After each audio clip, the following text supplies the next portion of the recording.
COMELEC at PNP paigtingin pa ang checkpoint. Ito'y dahil sa pagtaas ng bilang ng mga lumalabag sa election gun ban.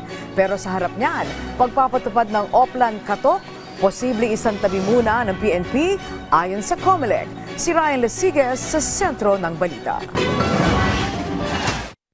Suspindido na ngayong panahon ng halalan para sa Commission on Elections o COMELEC ang kontrobersyal na kampanya nito kontra loose firearms na Oplan Katok. Ito ang pagbabahay-bahay ng mga pulis sa mga natukoy na nagmamayari ng baril na expired na ang license to own and possess firearms.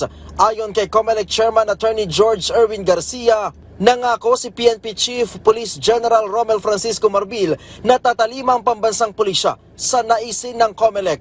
Magugunitang inihirit ng COMELEC Chairman sa PNP na itigil ang Oplan Katok sa paniniwalang magagamit ito ng mga kriminal para sumalisi sa mga pulis upang may sakatuparan ang kanilang masamang pakay. Ilan sa mga ito ay ang pananakot at pagpatay sa mga tukoy na gun owner na kabilang sa magkakatunggaling partido o di kaya'y magkakalaban sa politika. Ang purpose naman natin dito, ang masawata natin ay yung mga umiikot na sindikato at mga umiikot na private armed groups. Sinabi rin natin, nagbigay tayo ng mga ilang halimbawa ng mga lugar na namomonitor natin yung pag-ikot ng mga nakabonet, nagpag-ikot ng mga nakamotor, and therefore, sabi natin the COMELEC will need to the PNP immediate arrest, immediate example that the COMELEC and the PNP ay so desirous in establishing peace and order in the entire country. Magpapatupad naman ng mas mahigpit na checkpoint ang PNP at COMELEC dahil sa patuloy na pagsirit ng bilang ng mga nauhuling lumalabag sa nationwide gun ban. Batay sa pinakahuling datos ng PNP, umabot na sa 1,398 ang naaresto sa COMELEC checkpoint. Umabot naman sa 1,422 ang nare-recover na iba't ibang klase ng baril.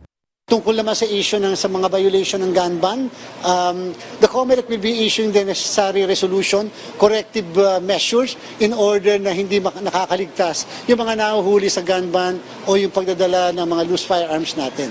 Napag-usapan din sa second meeting of the Security Task Force for the 2025 national and local elections ang paglaban sa vote buying.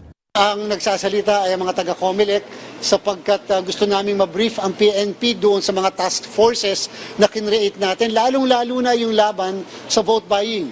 Kung ano ang dapat nagagawin ng Philippine National Police, lalong-lalo na yung mga tauhan natin when confronted with possibilities na yung tao ay involved sa vote buying, yung warrantless arrest na sinabi natin na otorisado ng ating pong COMELEC Resolution 1111. Mula dito sa Campo Crame, Ryan Lesigas para sa Pambansang TV sa Bagong Pilipinas.